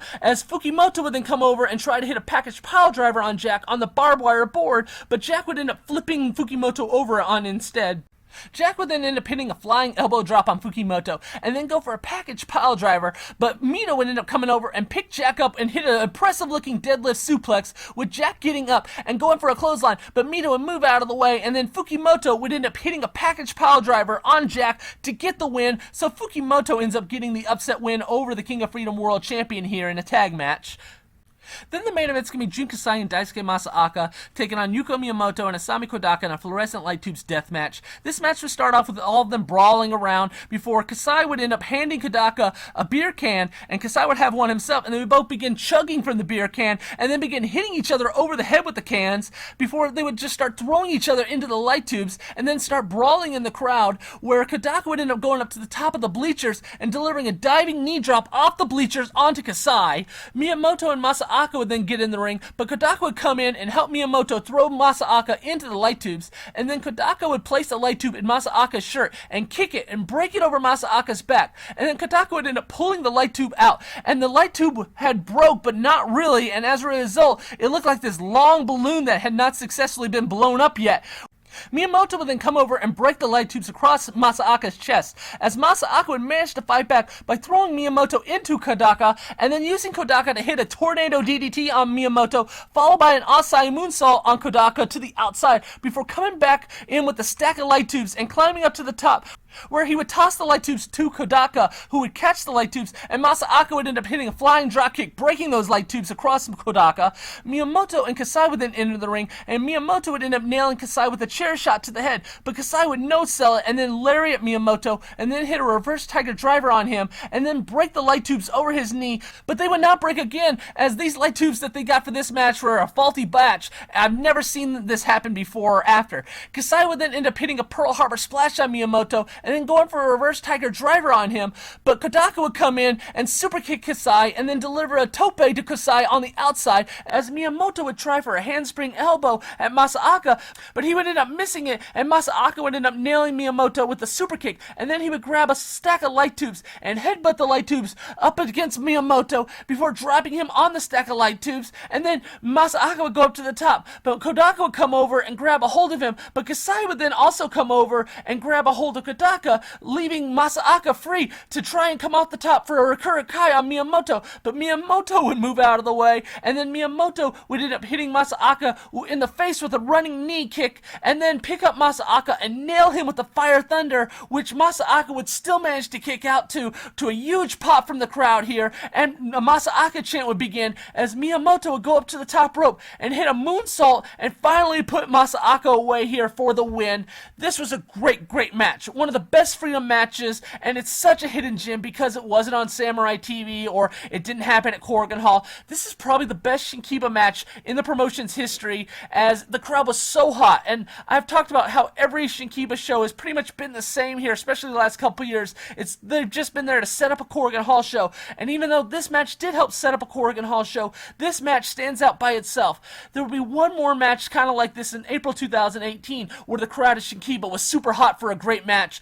But that just shows you how a match like this doesn't happen too often in Shinkiba. But again, this was an awesome match, and it sets up Miyamoto versus Masaaka at the next Corrigan Hall show, with the winner of that match becoming the #1 contender for the King of Freedom World title at the Christmas Deathmatch show. Fire Pro would then run a show on November 3rd in Yokohama with an old rivalry starting back up with Onita. Can you go over the match, and who was Onita's longtime rival? Yeah, so this is going to be a barbed wire board death match, and it's going to be Atsushi Onita, Hideki Osaka, and Hasegawa taking on the masked team of the Myoguns, which are going to be Myogun 2, 4, and 5. And this is going to be a masked group led by Masashi Ayagi, the longtime Onita rival going back to 1989 and helped start FMW based off this rivalry. One of the Myoguns is obviously Raijin Yaguchi under a mask, as Onita would end up nailing Yaguchi over the head with a chair and then hit a stunner on him. Onryo, who had accompanied the Myoguns to the ring, he would end up taking a pile driver through the table by Onita, but then the Myoguns would end up grabbing Onita and sending him into the barbed wire board and then suplexing Onita through that barbed wire board. One of the Myoguns would then end up grabbing Onita as Onryo would go to hit him with the barbed wire bat, but Onita would end up spitting red mist in Onryo's face, and then Onita would end up hitting Myogun number 4 with the barbed wire bat, and then hit a backdrop on him and get the win, as the entire Myogun army would end up attacking Onita, along with Masashi Ayagi putting a sword up to Onita's throat and then posing for the camera, as their feud is now going to be renewed in this promotion every time they run into Nagoya here for the next year or so. Kanemura would have his final 0-1 match on November 6th at Corrigan Hall, as he would team up with Masato Tanaka. Who did they end up facing, and can you go over the match? Yeah, so Kanemura is going to team up with Masato Tanaka here, and they're going to take on Shinjiro Otani and Tetsuhito Takaiwa. Kanemura, he would face off against Otani at first, as they had a long rivalry after FMW closed between the Apache Army and 0-1. But it would not be long before Tanaka would end up grabbing Otani, and Kanemura would end up grabbing Takaiwa, and they would go to both sides of Corrigan and begin smashing their heads up against the east and west signs of the building. They would end up coming back in the ring, and Tanaka would end up setting a table outside and place Takaiwa on it, and Kanemura would end up going up to the top and send Takaiwa through the table on the outside, as Kanemura would get the fans to begin chanting ECW. Tanaka and Otani would then end up squaring off in the ring, and Otani would end up trying to do his face wash spot, but as Kanemura would be walking outside the ring, he would end up getting the boot from Otani to the face instead, and then Otani would end up doing it to Tanaka. The fans would begin chanting for Otani as Kanemura would try to tell them to stop, but Otani would end up nailing him in the face with the boot again, and then Kanemura would get tagged in and try for a spinning heel kick to Otani, but Otani would move out of the way and tag Takaiwa in, but Kanemura would end up dropping Takaiwa to the mat and hit a running senton on him, and as he was looking to hit a powerbomb on Takaiwa, Otani would end up going up to the top and hit a flying drop kick to Kanemura. Takaiwa would then pick Kanemura up and hit a Death Valley bomb and cover Kanemura, but Kanemura would manage to kick out, and then Takaiwa would try another one on Kanemura, but Kanemura would manage to escape and roll Takaiwa up with a Sanson clutch to get the win. So Tanaka and Kanemura pick up the win here for Kanemura's final 0-1 show. Kanemura would end up getting on the mic afterwards and thank 0-1 for 14 years, as 0-1 was the first promotion to really give him a shot at making good money after FMW ended up closing down, and they would all end up doing the Team No Respect Brief Brother dance together one last time in 0-1. Freedoms would run on November 17th at Corrigan Hall, with it being the Wingers' 25th anniversary show. Can you go over the top matches as well as how the show did?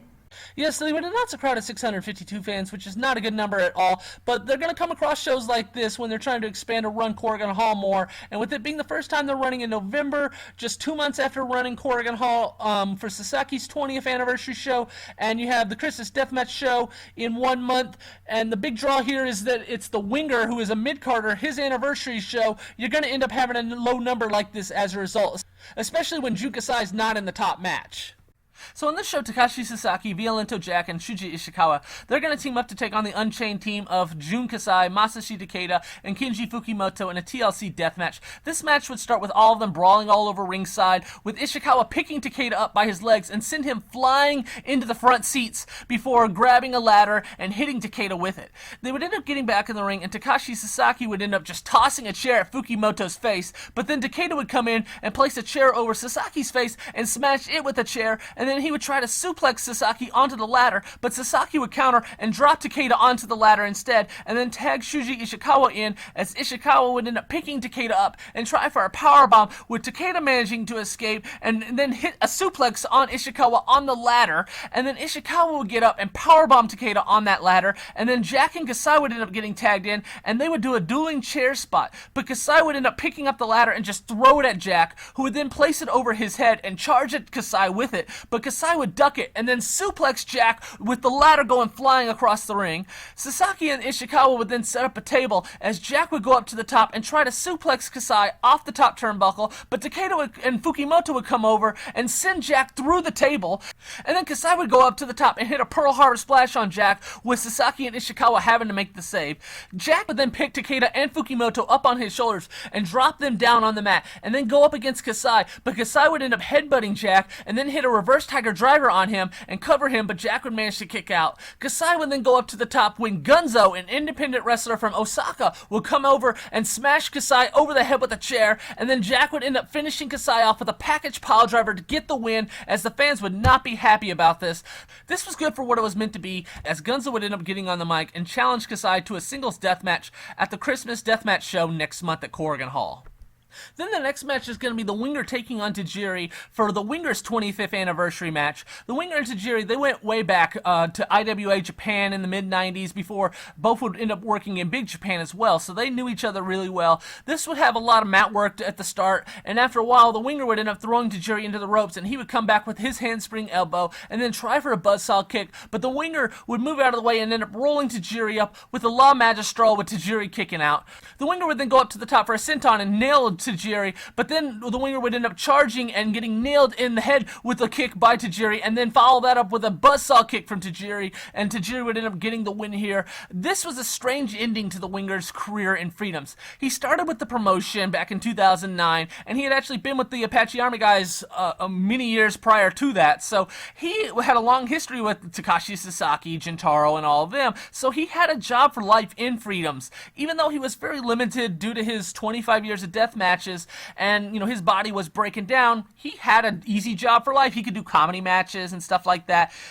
He was set pretty much as far as this promotion goes. After this, though, the Winger would end up telling Takashi Sasaki that he was going to need to take a month or so off, and he'd be back at the beginning of 2017 with Takashi understanding as it's not like the Winger was this great draw that the fans aren't going to come to a Freedom show because he's not there. Well, then the start of 2017 would come up, and Sasaki could not get in touch with the Winger. He would not answer any of his phone calls, and Sasaki would even try to mail his annual contract to the Winger's house, and the Winger just literally never responded, and it's essentially as if he vanished from thin air. Now, there was a rumor going around in the underground Japanese circles that the Winger and Nikon Lee had gotten together following Ryuji Ito's divorce with her, and the Winger knew he could never wrestle in Freedoms or Big Japan again because he knew how close Big Japan and Freedoms were and how respected Ryuji Ito was by so many of the guys, or the boys in the locker room. Now, I am friends with Natali, who is the Winger's wife. She's a Mexican women's wrestler from the 90s, and they are still together, and I feel bad even mentioning this underground rumor because I know how much she loves Takashi Okano, the Winger. She told me that the reason the Winger no longer wrestles is because he has such a horrible neck and waist injuries, and he misses wrestling, but he just cannot go back into the ring until those injuries are healed. And it's going on 4 years at this point, with the Winger having never wrestled a match. So I would say at this point the Winger's career is officially over. He had a chance to wrestle. Shadow WX offered him a spot in his promotion because Shadow WX and the Winger are close, and this promotion had no ties to Big Japan or Freedoms or anything like that. So the Winger would have been free, and he turned down that offer, or at least never got back to Shadow WX either. He wasn't on the show. And like I said, I feel bad for even mentioning that underground rumor. It's just something I heard. I don't even personally believe it. I believe Naftali when she says that the Winger is just banged up and can't wrestle anymore. His body's just too injured. And I just, the only thing is it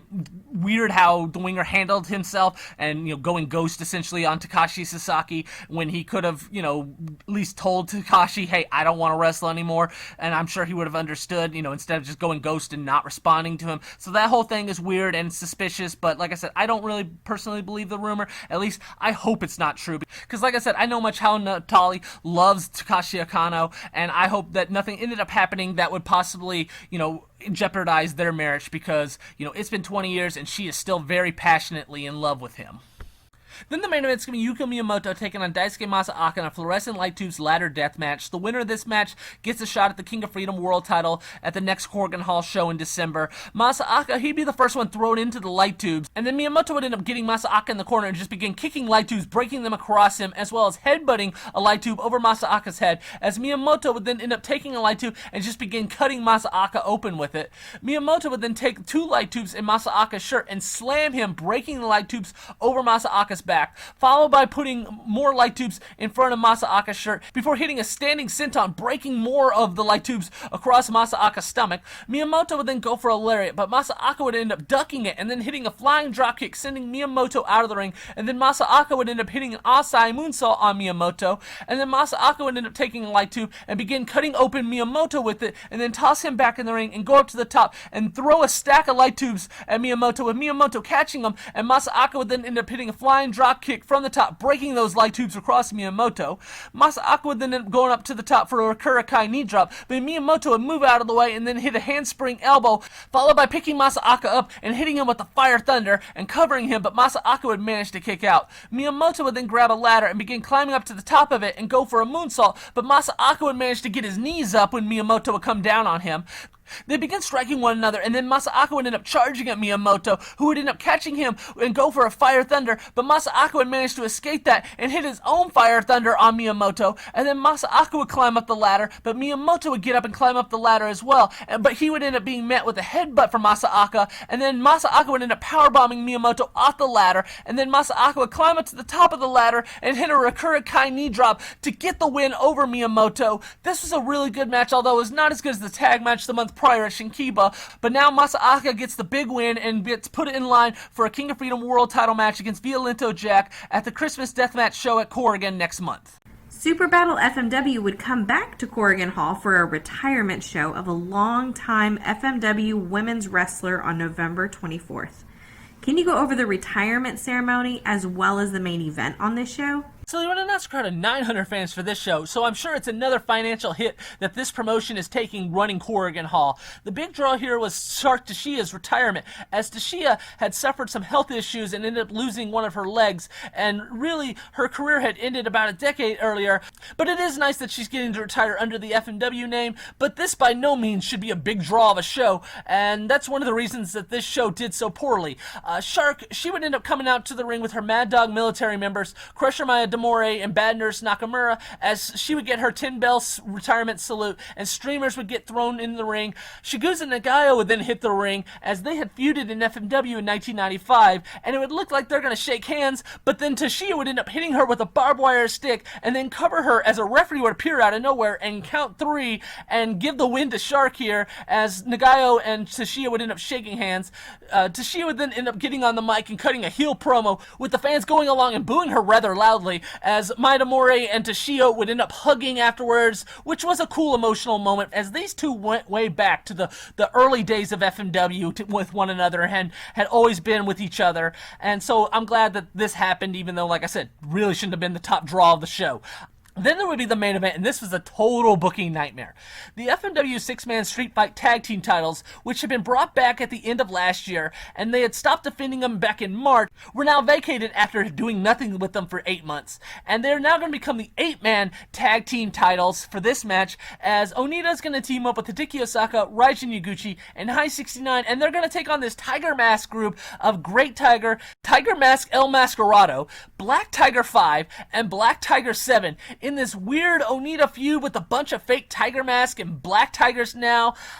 I hated all this. Onita, he would end up smashing Black Tiger, who is obviously Nosawa, over the head with a broken table piece, and then give him a Thunderfire powerbomb. But when Yaguchi would pick one of them up, Onita would go to spray red mist in their eyes, and he would move out of the way, and Onita would end up spraying Yaguchi instead, and Yaguchi would end up getting it in the face, and then the Great Tiger would end up hitting a Death Valley bomb on High 69, followed by a Shining Wizard by El Mascarado, and then the Great Tiger would go up to the top and hit a flying headbutt on High 69 and get the win. So the Tigers win the FMW 6-man Street Fight Tag titles, as well as his replica WCW World title, as this would be the end of these belts in a match that made no sense on why it happened, why they changed how many belts there were, and what made the company look really cheap using a replica belt. And this feud would never be spoken of again after this match, although that's probably a good thing. Onita would then get on the mic and announce that he was going to challenge for the All Japan All Asian Tag titles with Masafuchi at the All Japan Sumo Hall show later this week, and then he would end up doing his Onita Theater with Shark Tashia in the ring for the last time. Atsushi Onita would team up with a longtime friend on November 27th at Sumo Hall, as they would challenge for the All Japan All Asian Tag Team titles. Can you go over their match? Yeah, so Atsushi Onita and Masafuchi, they're going to team up for the first time in years, as they were the first two All Japan Dojo graduates back in 1974, and they would bring a picture of a wrestler named Kazuhara Sanada, who is best known as Magic Dragon, who had made his debut a year after Onita and Fuchi back in 1975, and he had sadly passed away in a plane crash in 1980. And that's all I really knew about the incident, but I looked it up for this episode, and it was a really big deal. He was on a commercial flight. Giant Baba had asked him to work a show in South Africa, and he had just got married, and so Baba was like, hey, I'll pay for everything, your flight, your hotel stay, and everything. Just go to this show in South Africa for Tiger Jeet Singh. He's promoting the show, and as a favor, I want you, to participate on the show, and I'll pay for everything. So, Sanada and his wife get on the flight, and this flight, like I said, the commercial flight ends up catching on fire and ends up crashing in the Indian Ocean, where everyone would end up passing away as a result. And this, like I said, a really tragic story, and I didn't know how big of a deal this was. I was just thinking, flight, maybe it was a small flight, we were holding 6 people. No, it was, a commercial airline. Almost 160 people passed away from this flight, and Giant Baba actually lived with the guilt of this happening on his watch for the rest of his life, sadly. So Onita and Fuchi, they're doing their best here to honor their late friend.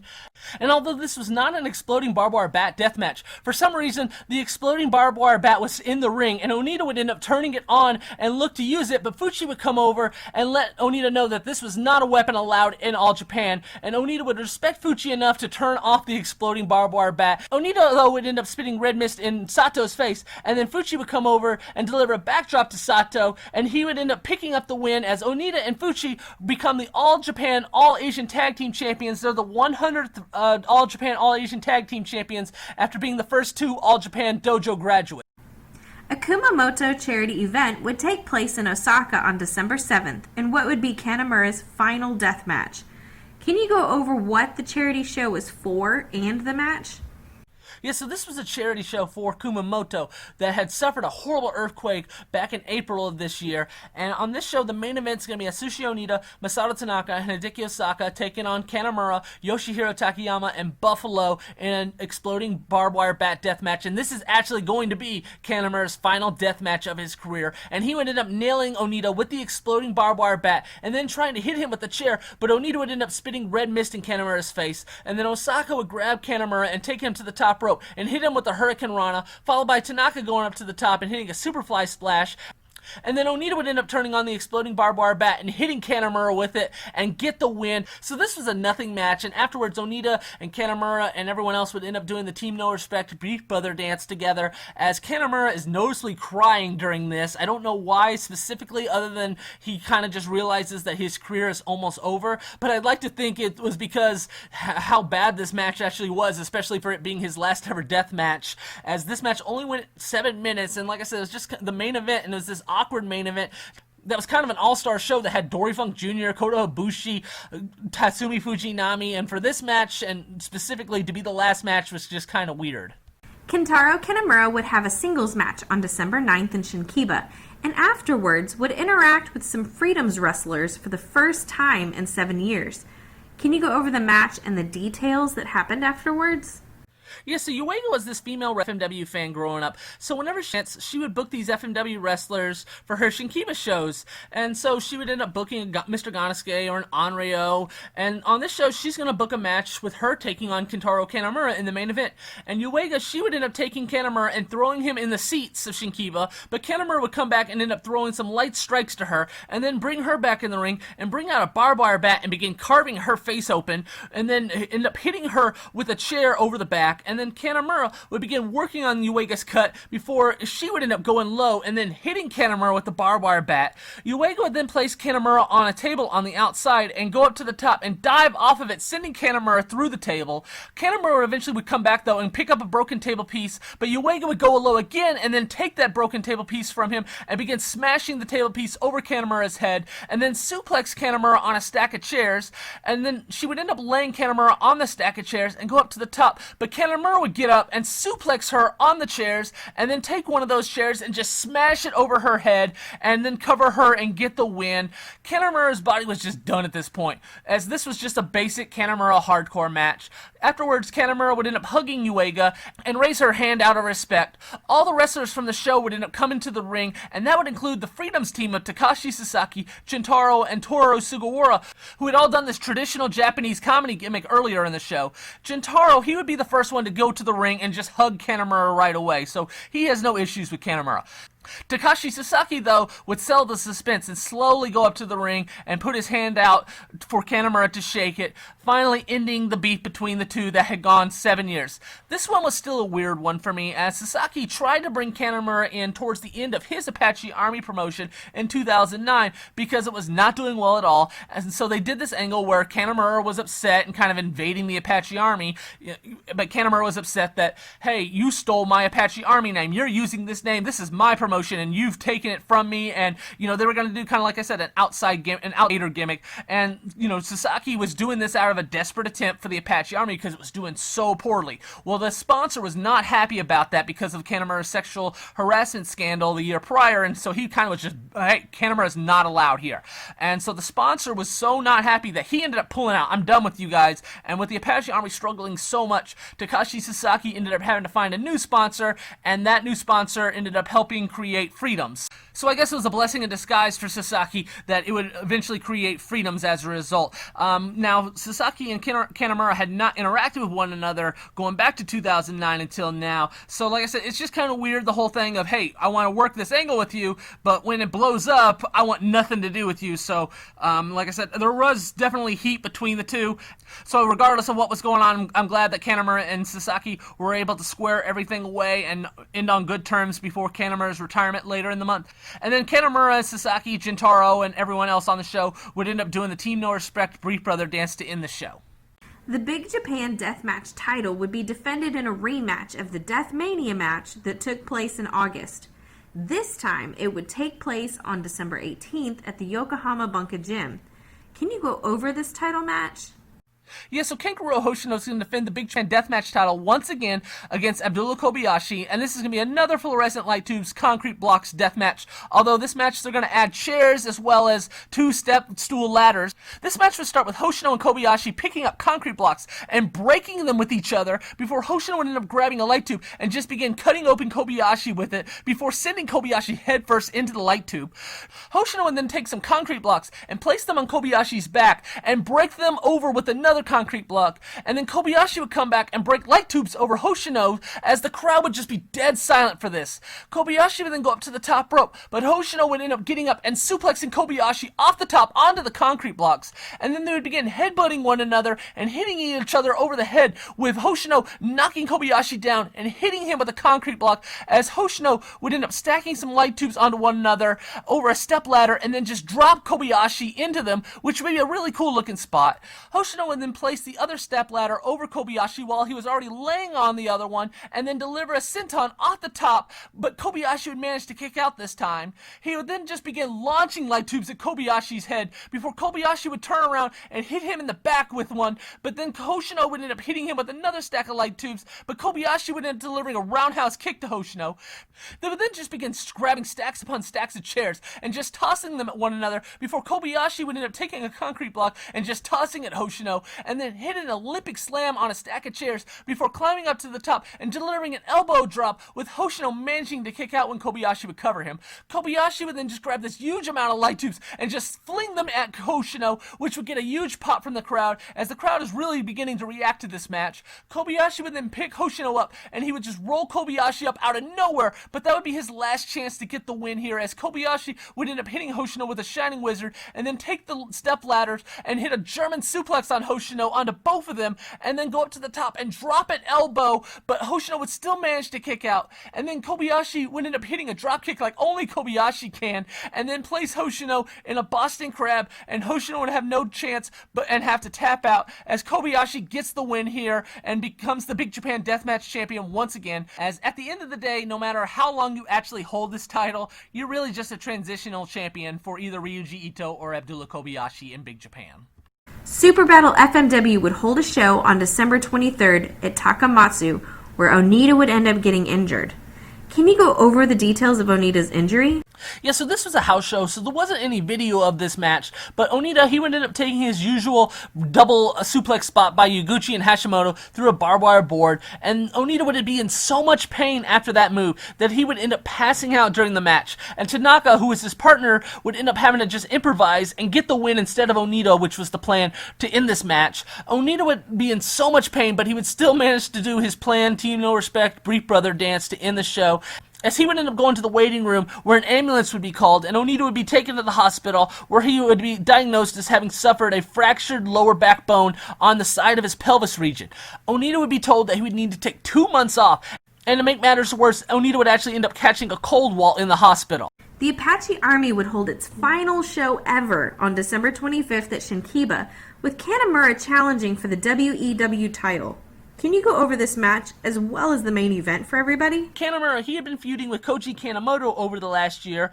over the WEW title, and this match is going to be the final time that Kanemura has a shot at winning back the WEW title before retiring. And in this match, Kanemoto, he would end up laying Kanemura with some kicks and then place him in an ankle lock, with Kanemura grabbing the referee and throwing him into Kanemoto to break the move. And then Kanemoto would go for a high kick, but Kanemura would move out of the way, and then Kanemura would grab Kanemoto and roll him up with the Samson clutch to win back the WEW title 2 days before he's supposed to retire, as well as his last singles match of his career. And then the main event's going to be Onita, who was told to take 2 months off. He would end up just taking 2 days off, as he would end up appearing in this main event match that he was scheduled for and team up with Raijin Iguchi, Hideki Osaka, and High 69. And Onita would actually need High 69 to hold on to as he was walking to the ring. That's how bad of shape he was in. And they're going to take on this Apache Army team, mostly of just these young independent wrestlers. And Onita's partners would end up doing most of the work here, as Onita would really just hit someone over the head with a chair shot before High 69 would go up to the top and hit a missile launch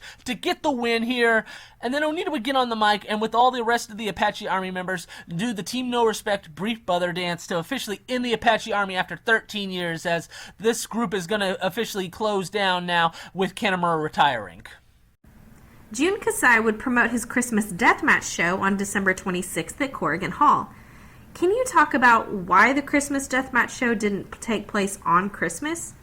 Yeah, so this is the first and only year that the Christmas Deathmatch show did not actually take place on Christmas and instead would take place the day after, as I think Freedoms ended up screwing up and not booking the building in time before the Bizarre promotion would end up booking it. Although Freedoms would not end up making this mistake again, as they pretty much would book Corrigan for the Christmas Deathmatch show at the beginning of the year, every year now, to make sure that this doesn't end up happening again. So you would announce a crowd of 1,370 fans, which is the new biggest number of Freedoms has ever done,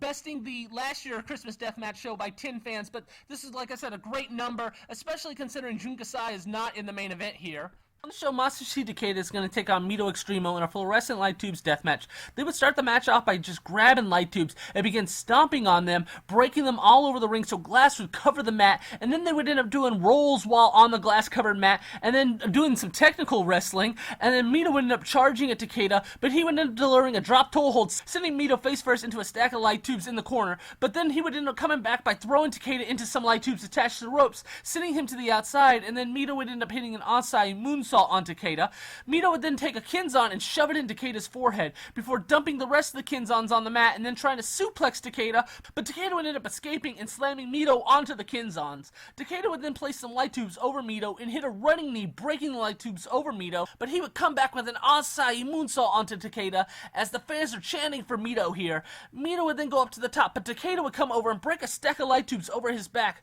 and then hit a spider German suplex off the top, sending Mito into a stack of light tubes, followed by hitting a German suplex on more light tubes, with Mito managing to kick out, and then Takeda would end up trying for another running knee, but Mito would end up moving out of the way and grab a stack of light tubes, with Takeda kneeing those light tubes, breaking them across Mito's stomach, and then Mito would end up just giving Takeda the double bird as a result, but Takeda would end up hitting him with the dragon suplex, with Mito just no-selling it and hitting his own dragon suplex onto Takeda, as the fans are screaming and chanting for Mito even louder after that spot. Takeda and Mito would then both place Kinzons in their foreheads and begin headbutting one another, with Takeda placing a stack of light tubes on Mito and then hit another running knee, but Mito would end up just no-selling that again and then pick Takeda up and just drop him on a stack of light tubes, followed by going up to the top and hitting a frog splash on another stack of light tubes and then hit a deadlift suplex, with Takeda still managing to kick out. Mito would then place more light tubes on the mat and finish Takeda off with a fire thunder, and so Mito ends up picking up the win here over Takeda, and this is only a 10-minute match, but I think it's one of the best 10-minute light tube death matches you're ever going to see, as the crowd was so hot for this, and these two worked great together, despite it being pretty much just a mid-card match on the show. And then Jun Kasai is going to take on Gunzo in a Moonlight Darkness Razor Cross Knives Board death match. So the whole building is dark during this match, and some Catholic Church music would begin to play as both Kasai and Gunzo would both do the Sign of Christ before the music would turn into Gunzo's techno theme music that would play throughout the match. Kasai would end up taking Gunzo to the stage at Corrigan, and Kasai would end up nailing Gunzo with a pile driver, and then Kasai would end up grabbing a table and bringing it on the other side of Corrigan in the crowd and place the table down, but Gunzo would end up smashing Kasai's head up against that table and then place him on it, and then Gunzo would end up climbing up to the entrance of Corrigan and dive off of it, sending Kasai through the table in the crowd. They would end up fighting in the crowd some more, with Kasai knocking Gunzo down, sending him falling down the stairs at Corrigan. They would end up making it back in the ring ring, and both would end up grabbing these icicles, I believe that's what they were, and just begin stabbing one another in the forehead with them, with Kasai getting the better end of it and then just ripping Gunzo's shirt off and sending him into the Razor Cross boards. But Kasai would end up charging at Gunzo, and Gunzo would end up moving out of the way, and Kasai would end up going head first into that Razor Cross board, and then Gunzo would end up sending him back first into the knives board, and then suplex him on a ladder, and then drop kick him again back first into the knives board. Gunzo would then place the knives board on Kasai's back, and then Gunzo would end up taking some light tubes and go up to the top, but Kasai would get up and drop Gunzo head first into them, and then nail him with a lariat, and then Kasai would go up to the top of a ladder and hit a Pearl Harbor splash with Gunzo managing to kick out, which the fans were shocked by, and then Kasai would end up nailing Gunzo with a reverse Tiger Driver on the knives board and pick up the win, and then place the knives board over Gunzo like that was Gunzo's tombstone. The crowd was really into this match, but the darkness really hurt the match as far as I'm concerned, because there were just some points where it was hard to tell what was going on, but Gunzo's electric music playing did help the match overall, but I would still say it was a letdown because of the gimmick of this match, even though Kasai, like usual, killed himself here.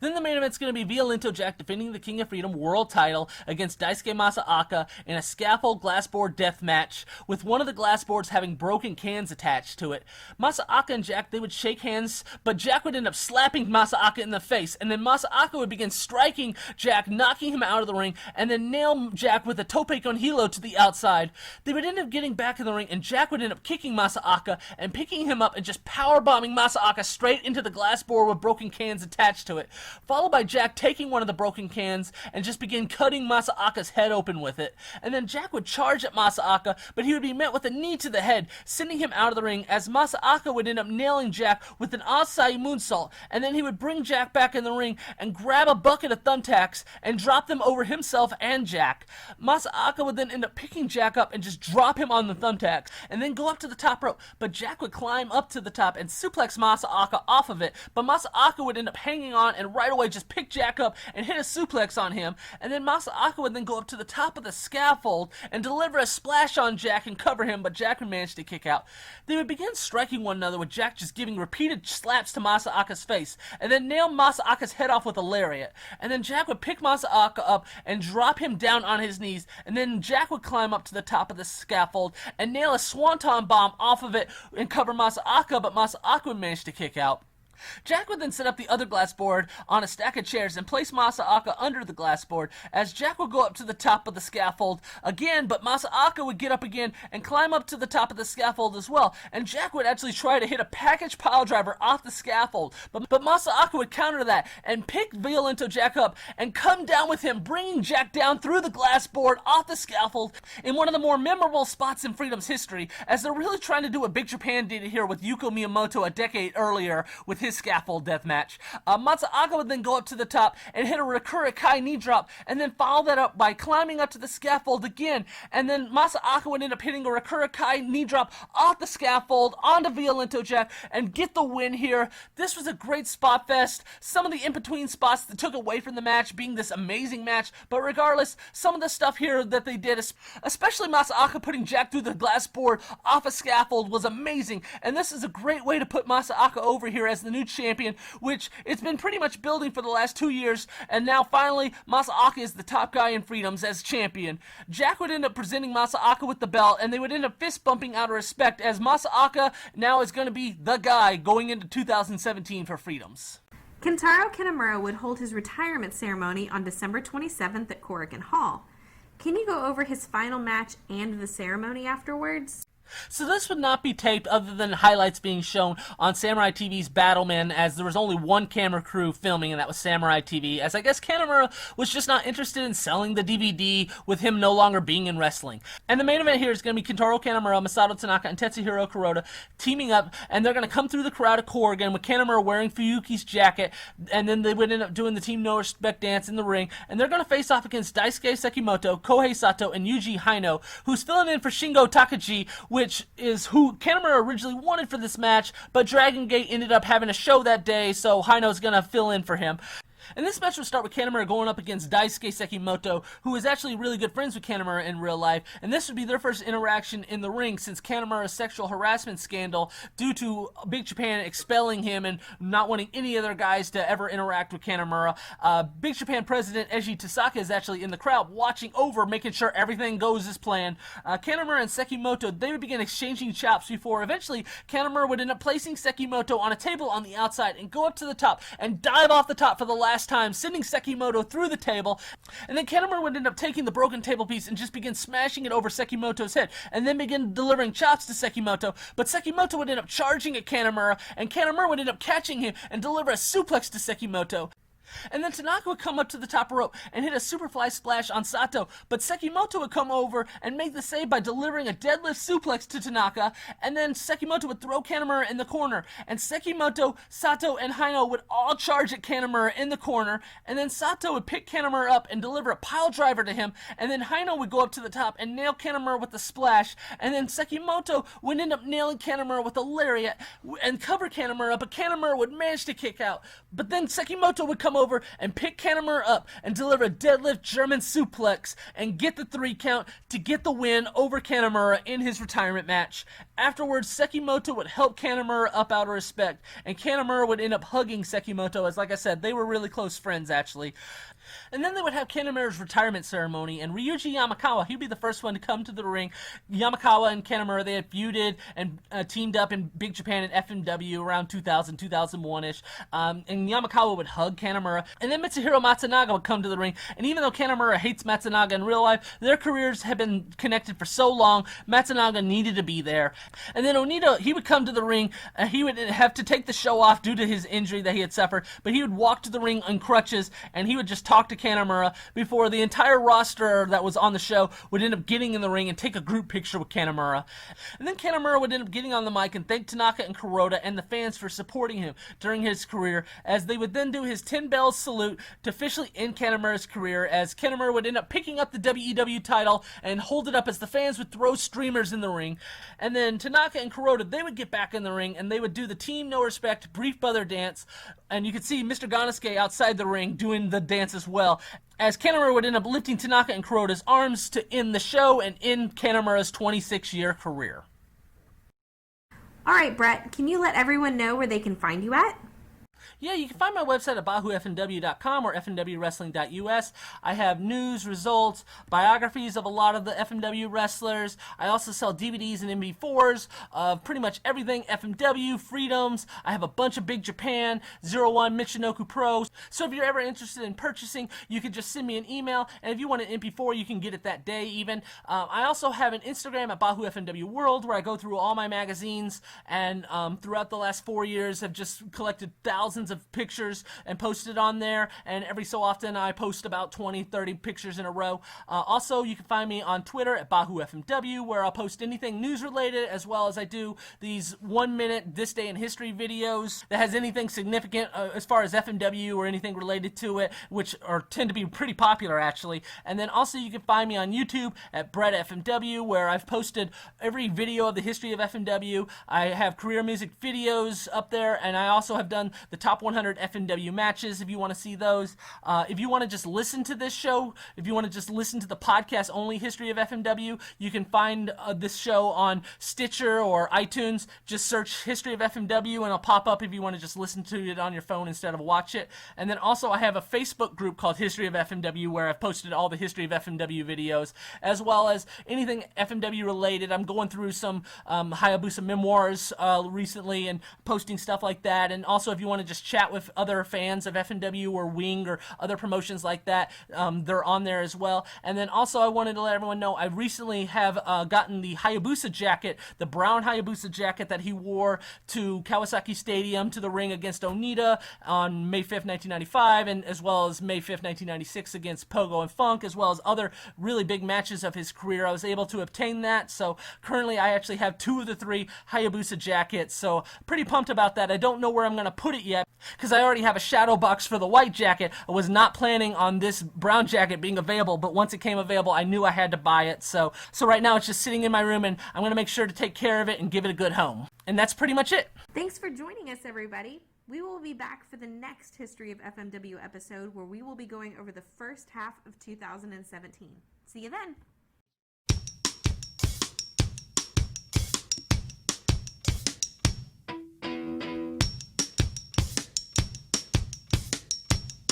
You gotta keep them separated.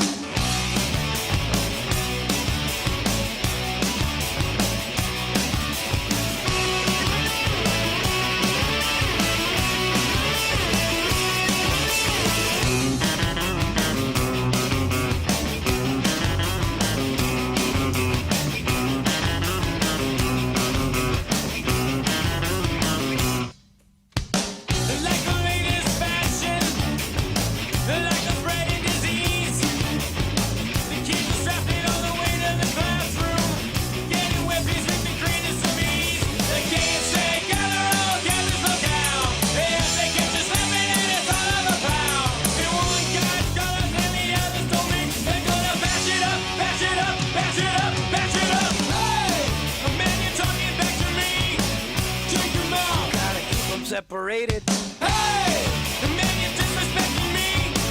Take him out. You gotta keep them separated.